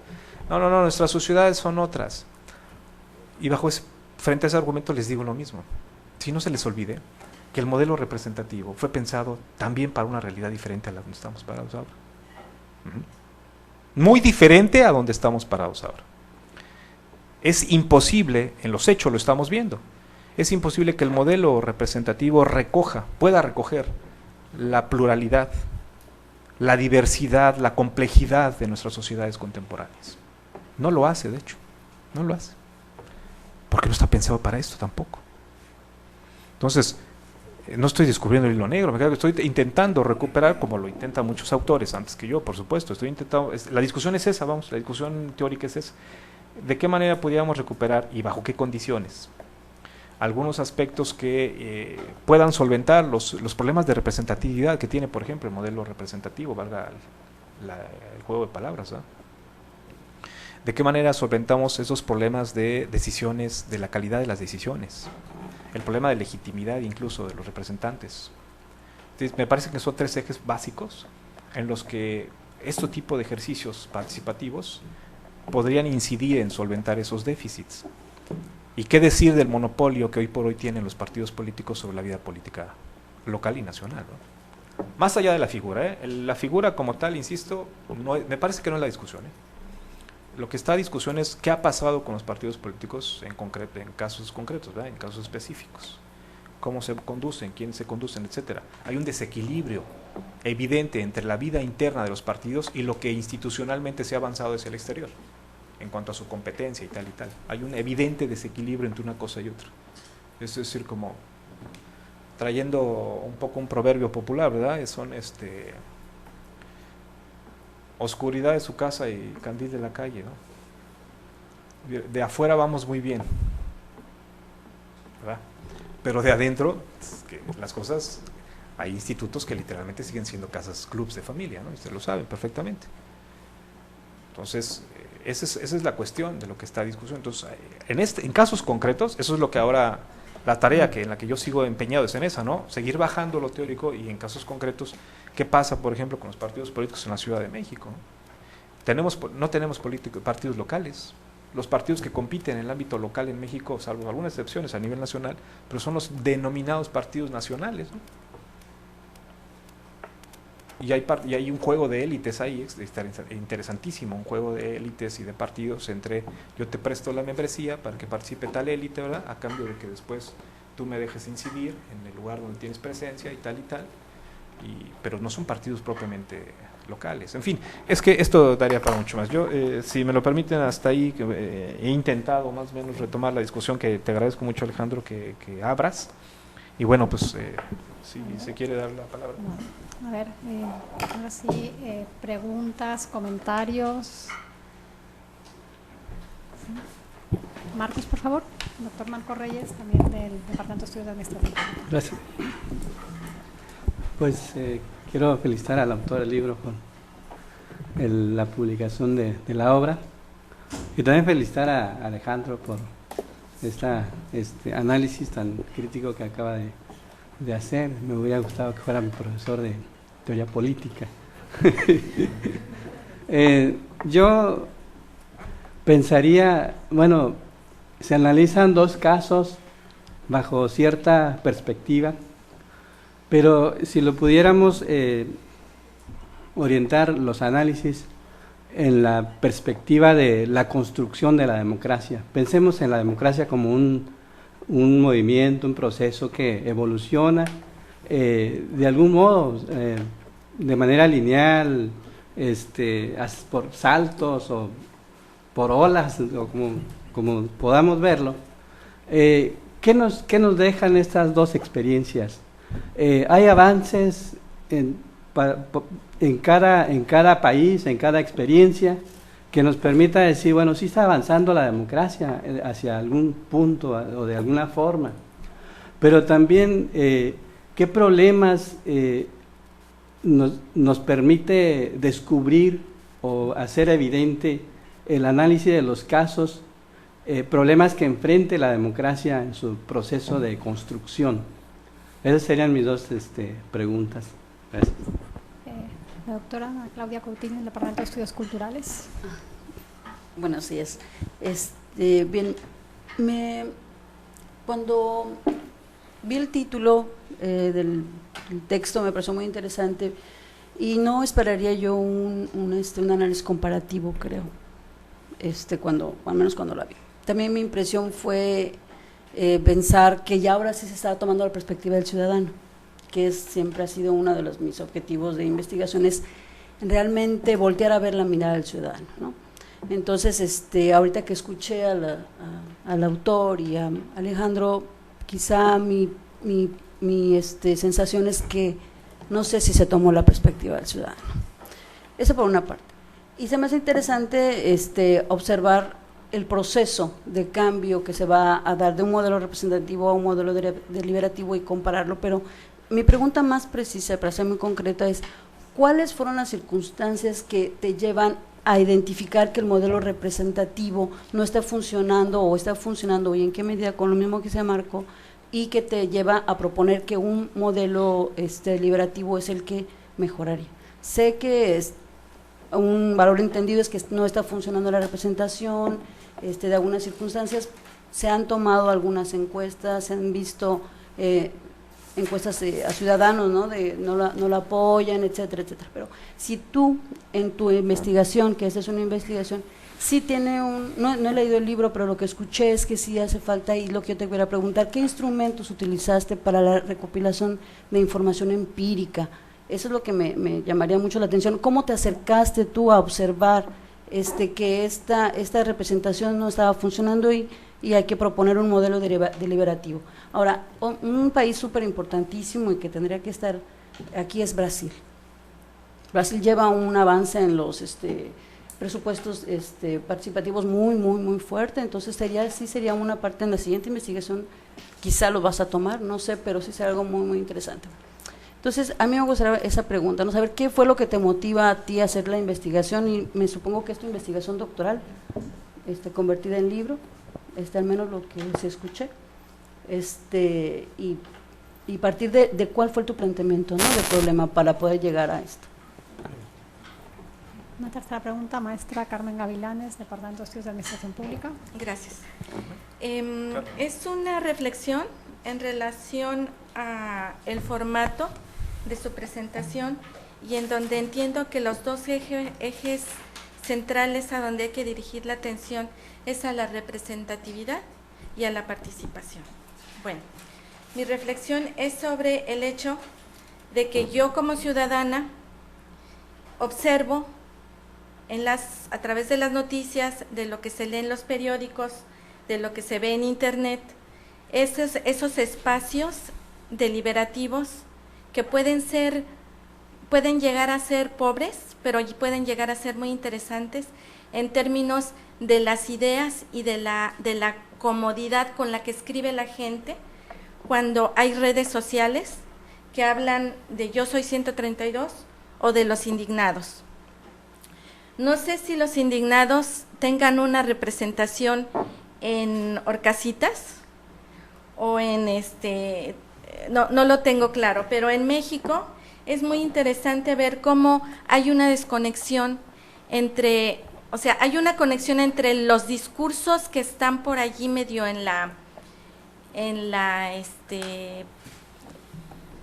lo que está debajo de lo que está expuesto en los medios de comunicación, como ya dije, las redes sociales, esas manifestaciones que luego se plantean en la calle y que tienden a ser lejos de ser parte de un proceso democrático, tienden a llevar a la normatividad de la criminalización de la protesta o de la exposición o del simple hecho de proponerlo como algo que existe, tanto para los indignados como para cualquier otro movimiento en México, ¿sí? En el DF eso es mucho más más claro, ¿no? La cuestión aquí es que entonces la participación es como una... Para mí la participación es como una abstracción. ¿Cómo podemos participar si solo estamos leyendo las noticias, si solo estamos viendo las redes sociales, si solo tenemos la libertad de escribir allí, de leer y de observar eso, ¿de qué otra? Yo tengo una escolaridad, cierta escolaridad, y yo no veo por dónde participar de nada, casi, ¿no? Es muy interesante su propuesta, doctor, porque sí está muy claro, eso lo tenemos clarito los mexicanos desde chiquitos, cómo es esto de la representatividad. Entre más votamos, menos representada me siento, ¿sí? Es todo lo que quiero comentar. Gracias. Gracias. Sí, bueno, por orden de aparición, ¿verdad? Marcos Reyes. Mira, me dices tú, un poquito, vamos, entiendo que tu preocupación es qué dejan, ¿verdad? Que tu pregunta es qué dejan cuál sería la aportación que dejó el estudio, ¿verdad? En materia de construcción de la democracia. Sí, es que tú quieres que te cuente el final de la película, pues ya no lo vas a querer ver. Si te cuento el final, pues ya no vas a querer ir. Pero bueno, no obstante, tu osadía, déjame simplemente comentarte lo siguiente. Es decir, ya Alejandro, cuando nos participó hace un rato, ya Alejandro decía, es que ni siquiera hay acuerdo sobre la definición de qué implica la democracia. Yo te puedo decir así abiertamente, explícitamente, de manera muy denotativa, es que la democracia significa A, B y C, y debiera tener el resultado A, B y C, no nos vamos a poner de acuerdo, te lo aseguro. Entonces, allá iba, exactamente, a eso iba. A eso iba. Totalmente, qué bueno, ya pues que ya dijiste lo que iba a decir. Es que entonces lo único que yo te puedo decir es que lo que sí está aquí es el deseo de tu servidor de que se tenga claro, intentar abonar a clarificar esa cuestión, de que lo que hoy llamamos democracia no es lo que dio origen a la democracia. Sí, se ha hecho ya un juego de palabras, ya, es decir, nosotros asociamos el modelo representativo con la democracia y punto, pero eso es otra historia. De entrada, me parece, discúlpeme que se lo diga, pero a todos ustedes, me parece que no es menor, aquí entre colegas, que estemos hablando, es decir, habría que ser muy cuidadosos cuando hablamos de ese concepto, ¿verdad? Es decir, no es una democracia. La discusión esencial está, Marcos, la discusión esencial está en que la democracia a la que nos referimos ahora mismo, el modelo representativo, es una cuestión de carácter procedimental. ¿Sí? ¿Estás de acuerdo? Y aún sobre la cuestión procedimental, pues es que todavía tenemos que ir a los tribunales para ver quién ganó y quién perdió, ¿o no es cierto? Ni siquiera hemos solventado esa parte, y hay quien ya escribió obras, y se los digo con mucho respeto, yo sé que me puedo encontrar aquí con el susodicho, la usodicha, y se me va a venir a la yugular. Se han escrito obras sobre que ya la hicimos, que ya la literatura sobre la transición ya está agotada, ¿no? Ay, estos cuates que todavía ya no se dan cuenta que ya transitamos, hombre. ¿Verdad o no? Hay literatura, hay bastante literatura sobre eso. Incluso un cuate que pasó a la historia porque se convirtió en secretario de Educación y luego pasó a mejor vida, si es que la hay, ¿verdad? Y si es que se hizo famoso por eso, ¿verdad? Por estar inscrito en esa literatura en la que decían que pues ya habíamos transitado, que la discusión era otra. Y yo insisto otra vez, pues si ni siquiera esa parte hemos podido resolver. No estamos todavía en ese fenómeno de otras partes de este maravilloso planeta, donde este modelo, en cuestión procedimental se resuelve en las urnas, ¿verdad? Tal ganó, tal perdió, tú te vas, yo me quedo, o en otras partes pues vamos a formar coalición y tal, porque no tengo mayoría, en otros el modelo parlamentario, vamos. Pero en fin, lo que te quiero decir es que ni siquiera hemos resuelto esa parte. Entonces, como tal, decirte, a ver, el aporte es tal y tal. Esto me permite, si no tienen inconveniente, otra vez, ya se dieron cuenta de mi vicio, entonces, que a mí me gusta intentar conectar las cosas. Me va a permitir meterme a la respuesta un poco de la otra pregunta, ¿no? Es decir, ¿cómo es que yo identifico que hay problemas con el modelo representativo? pues ya hasta me ayudó mi amiga y a decirle, pues es que de aquí no hace falta gran ciencia. Nosotros tenemos la obligación como académicos, ¿verdad?, de clarificar el punto y decirlo con sus puntos y sus comas, ¿verdad? Entonces, ¿dónde? Pues yo empezaría a ver, si trascendemos la cuestión procedimental, si intentamos trascender la cuestión procedimental, pues tenemos aquí nada despreciables, alrededor de 50 millones, ¿verdad?, de gente que eufemísticamente se dice en condiciones de pobreza, ¿verdad? Y hasta ya inventaron el concepto de pobreza extrema, ¿no? O sea, ¿no les parece suficiente?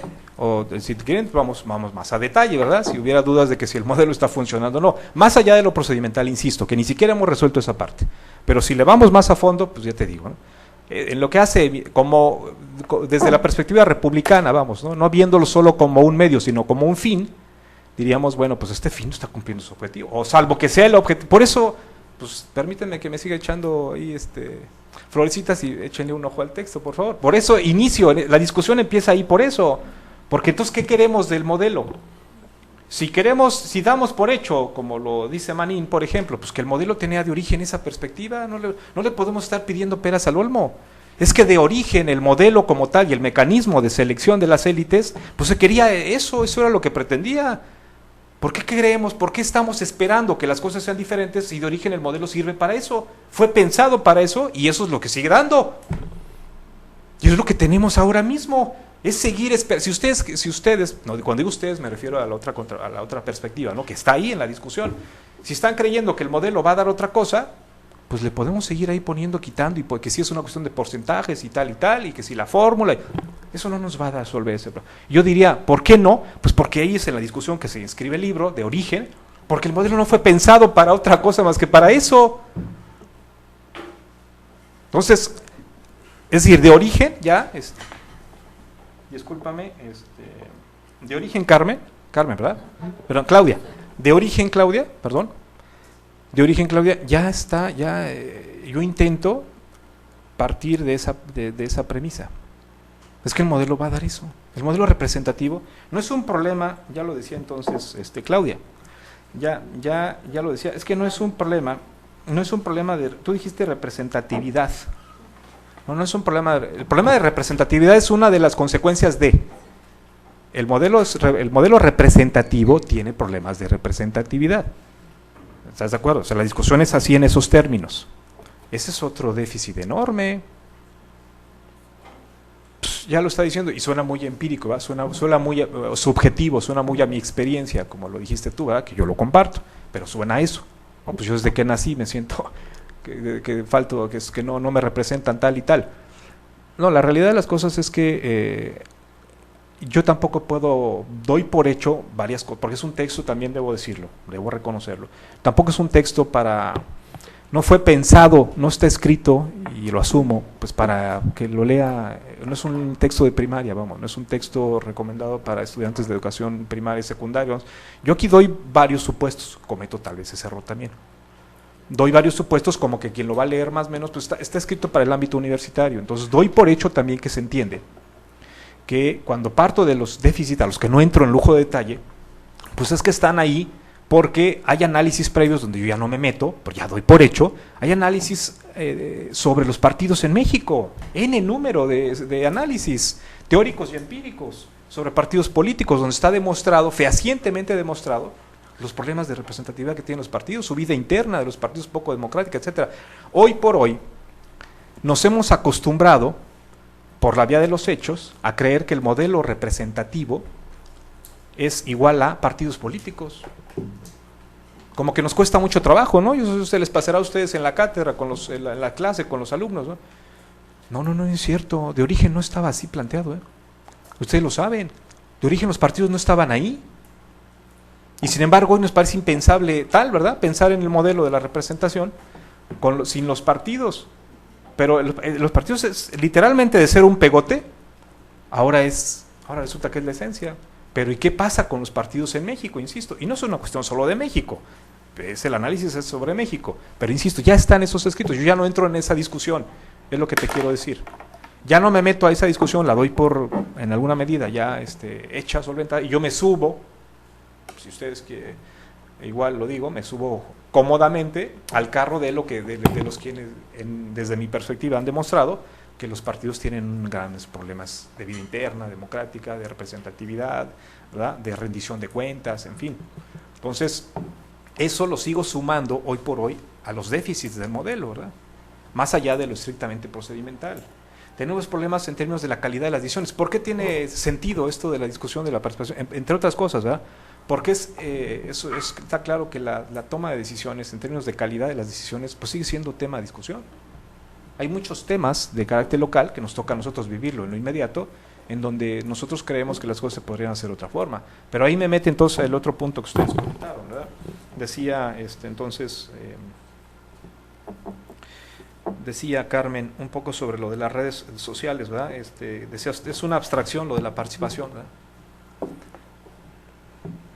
No, bueno, pues yo respeto tu punto de vista, sí, evidentemente, vamos, parte de una abstracción, sin lugar a dudas, ¿verdad? Pero es una abstracción que tal vez estoy convencido de que no me va a tocar verlo a mí. Es una discusión, pues es igual, ¿no? Hay mucha gente que escribió sobre el modelo participativo y ya no le toca ver lo que está pasando ahora mismo, como hay mucha gente que escribió sobre el modelo representativo y que ya no le tocó ver las consecuencias. Yo estoy convencido de ello. Esto es un proceso muy largo, sí, por supuesto que es un proceso lento y largo. No es una cuestión tanto incluso de nivel académico, si me lo permites, Carmen. Es una cuestión de cultura, ¿verdad? Es una cuestión eminentemente cultural. Ya te digo, pues si yo me impliqué en esto cuando yo empecé a meterme en los movimientos asociativos, no cuando yo ni siquiera había acabado la licenciatura, vamos. Y es una cuestión que tiene que ver mucho con experiencias de vida. ¿Esto es una cuestión eminentemente cultural? Sí, por supuesto que sí. Alguien me dijo otra vez, alguna vez, no, pues es que tu texto incluso se le percibe un aire ahí medio negativo, ¿no?, a tu texto. Y pues el optimismo en la academia es imprescindible, porque si no escribes desde esa perspectiva, pues ya está muy fisurado tu texto, ¿no? Está muy decantado. Yo le decía, no, pues está bien, ya, sí, lo acepto. Yo no estoy contento, lo asumo plenamente. Yo no estoy contento con las cosas como están. O sea, estoy absolutamente convencido de que las cosas pueden hacer de otra manera. Estoy absolutamente convencido de ello. Pero ahí la cuestión es que yo un poco soy muy afín me gusta la literatura. Y me gusta mucho aquella expresión de cuando le dijeron a José Saramago, ¿verdad?, que qué opinaba del optimismo y del pesimismo. Y él decía, no, pues es que, ¿quiénes son? Le preguntaron, ¿verdad? ¿Se acuerdan? ¿No? ¿Quiénes son unos? ¿Quiénes son otros? Le digo, no, pues miren, lo único que le puedo decir, dijo Saramago, pues yo lo que le puedo decir es que los optimistas no van a cambiar nada. Los optimistas son los que dicen que todo va muy bien. Pues eso no tiene ningún incentivo para que las cosas se hagan diferente. Esos son los verdaderos optimistas. ¿Yo qué soy? Entonces ya citó a nuestro gran uruguayo, ¿verdad?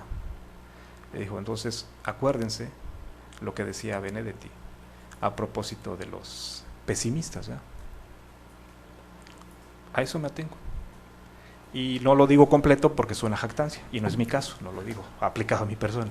Pero sí estoy convencido de que en la medida en que uno está empapado de las cosas e intenta, y en la medida en que uno es parte de, ¿verdad? Esta experiencia de vida no se la puedes quitar a nadie. Es otra vez sobre el tema de discusión de la objetividad y la subjetividad, ¿verdad?, tan afín a nuestro quehacer teórico. Pues sí, mi experiencia de vida está ahí, claro, lo asumo, compañeras, lo asumo, por supuesto que sí, mi experiencia de vida está ahí. Como está la experiencia de todos los que escribimos, ¿verdad? Pues sí parto de que las cosas se pueden hacer mejor, sí. Estoy absolutamente convencido, yo no estoy conforme que las cosas, porque además, por las desgracias o fortunas de la vida, pues he tenido la fortuna de vivir, no pasar, no estar de turista, ¿verdad?, que es distinto. En otras partes de este maravilloso planeta, donde te das cuenta que como parte del proceso cultural, como parte de un proceso cultural, las cosas pueden ser de otra manera. Si las cosas, finalmente, ya se va. Entonces le iba a decir, la perspectiva ciudadana, ¿no? Si las cosas se pueden retomar desde la perspectiva ciudadana, me parece que es un punto de vista extraordinariamente necesario que se tomen desde la perspectiva del ciudadano. Y por eso me refería a estos procesos como procesos endógenos. Es imprescindible que se parta desde el núcleo, en la que se entienda que hay que construir desde, y por eso un poco también la insistencia en lo local, ¿verdad?, en que es necesario que se retome la perspectiva ciudadana, absolutamente, sin lugar a dudas. Me parece, espero más o menos haber dado respuesta a sus inquietudes. Les agradezco muchísimo todos los comentarios, me los llevo, que sin lugar a duda abonan a seguir sobre el tema. Yo, como ya nos extendimos bastante, creo que salvo que hubiese alguien muy interesado en hacer alguna pregunta más, me voy a permitir 2 minutos nada más para hacer 2 o 3 comentarios también puntuales. Y aquí Alejandro muy modestamente dice que son conversos. Yo creo que bueno, pues ustedes dos son realmente especialistas en el tema, y en todo caso la que soy conversa soy yo, que pues tengo una formación disciplinaria diferente, pero en aras de motivar la lectura, de hecho, nos obsequió el autor 4 libros. Uno por lo menos va a ir a biblioteca, otro probablemente haya biblioteca de la UABC, y bueno, pues los otros 2 aquí luego tendremos una ardua lucha para ver a quién se los asignamos. Pero creo que hay 2 o 3 asuntos muy relevantes en el texto que de alguna manera proyectan más allá de la discusión teórica la importancia de leer este tipo de obras. Y creo que una que para mí es central, y ahí abonando un poco en parte de los comentarios que hacía Alejandro, a mí me fascinan las obras que tratan de hacer un planteamiento teórico conceptual primero y después con eso bajan a ver un caso. Creo que es bueno, de las pocas formas en que como científicos sociales nos reivindicamos, porque cuando llegamos luego con los llamados científicos duros, bueno, pues ustedes ¿de dónde sacaron eso? Entonces creo que mucho de nuestra fortaleza es cómo trabajamos con los aspectos teóricos, y creo que esa es una de las cosas que sí está en el libro. ¿Qué nos pasa después? Bueno, pues que de repente lo que necesitaríamos hacer con la realidad para cubrir todos los aspectos que tenemos ahí, bueno, pues uno baja y resulta que además de los conceptos que tiene su disciplina, por eso yo estoy en un departamento de estudios de administración pública, no son suficientes, y acaba tomando conceptos de filosofía y de educación y de, bueno, pues quién sabe cómo los interpreta, también hay que ser muy cuidadoso con eso. Pero creo que esa es una de las grandes aportaciones que tiene este libro, cómo nos permite recuperar esa parte teórica y hacer el esfuerzo de trabajar los conceptos en una aplicación específica para acercarlo a esa realidad empírica a la que nos estamos enfrentando. La otra cosa es, y yo creo que aquí yo me reconozco con el intento de comparar México y España, porque yo lo hice en términos de integración económica, no de esto, pero de esquemas de integración económica, y creo que cuando uno hace ese tipo de ejercicios no siempre puede expresar explícitamente todo lo que aporta la comparación. ¿Y a qué me refiero con esto? Creo que muchas veces uno intuye por qué puede comparar las cosas y no siempre logra hacer explícito teóricamente en qué está fundamentando esa intuición de las posibilidades de comparación, pero en las conclusiones se da cuenta de que realmente hay muchos de los aspectos que analiza de los casos que derivan de esa comparación, y que si uno hubiese estado en casos más similares o en nada más un caso, no se habría fijado en esas divergencias que hay entre los casos. Entonces yo ahí creo que de alguna manera los estudios comparativos sí tenemos, ya ven que yo suelo ser más bien algo heterodoxa, entonces tenemos la línea ortodoxa que es digamos bases estrictas de comparación, pero creo que muchas veces tenemos que poder hacer explícito y recuperar cómo lo que aparentemente no es comparable de los casos nos lleva a plantear otras cosas y otras preguntas que a veces hasta son más relevantes que las que sí están en lo que es comparable, porque eso es camino ya andado de alguna forma. Entonces yo sí me gustaría un poco, quizás más que justificar la comparación, ir un poco más a ver, y eso me refiero en general a los casos de comparación. Por ejemplo, yo aquí no quiero polemizar, pero entiendo muy bien el punto de Alejandro en términos de los estudios regionales y locales. Creo que otra de las razones por la que eso está desvalorizado de alguna manera es porque no se hace ese esfuerzo. Es decir, cuando vemos las diferencias es cuando nosotros desde un caso o varios casos podemos discutir la teoría, y eso creo que es lo que muchas veces no se hace. Entonces, de alguna manera plantear esa idea de que cuando estamos comparando probablemente lo que hacemos es abrir nuevas preguntas en lo que no es igual en los casos, más que quizá decir, bueno, pues lo que voy a hacer es una tipología de casos iguales, y eso es mucho más sencillo de alguna forma, y creo que aplanamos las diferencias, que es lo que se busca con este tipo de mecanismos, como bajar un poco la parte de participación a cuestiones endógenas, a cuestiones regionales, territoriales, que lo que nos permiten es recuperar las diferencias en el sistema. Y bueno, pues por último, creo que es una obra que en esa medida puede abonar mucho en términos de darse cuenta cómo realmente, y no sé si deberíamos regresar al Renacimiento, pero necesitamos ciertas cuestiones de cultura general para cualquiera de los trabajos que estamos haciendo. Y yo ahí, bueno, pues hablando un poco más como economista otra vez, es muy difícil interpretar las realidades que tenemos enfrente si no tenemos, por ejemplo, ese conocimiento del funcionamiento de sistemas en términos de participación. ¿Por qué? Porque creo que la participación es transversal a prácticamente todas las ciencias sociales. De una manera u otra estamos trabajando desde cuestiones de salud pública, de seguridad pública, de economía, lo que ustedes quieran. Entonces, creo que quizá una de las tareas pendientes, y aquí hablo más como grupo de trabajo, sería identificando quizás esos conceptos que son muy transversales, y creo que este es uno de ellos, y cómo estas discusiones teóricas nos ayudan a poder utilizarlos en esas interpretaciones en diferentes ciencias, en diferentes proyectos, que si no tenemos estas discusiones teóricas previas, lo que hacemos es vaciar esos conceptos de contenido de alguna manera. Y con eso, bueno, pues cerraría el evento. Les agradecemos otra vez mucho a todos que han estado aquí, que hayan estado las 2 horas prácticamente aquí, porque realmente sí estuvimos discutiendo un buen rato, y pues espero que tengan muchas ganas de leer el libro. Gracias.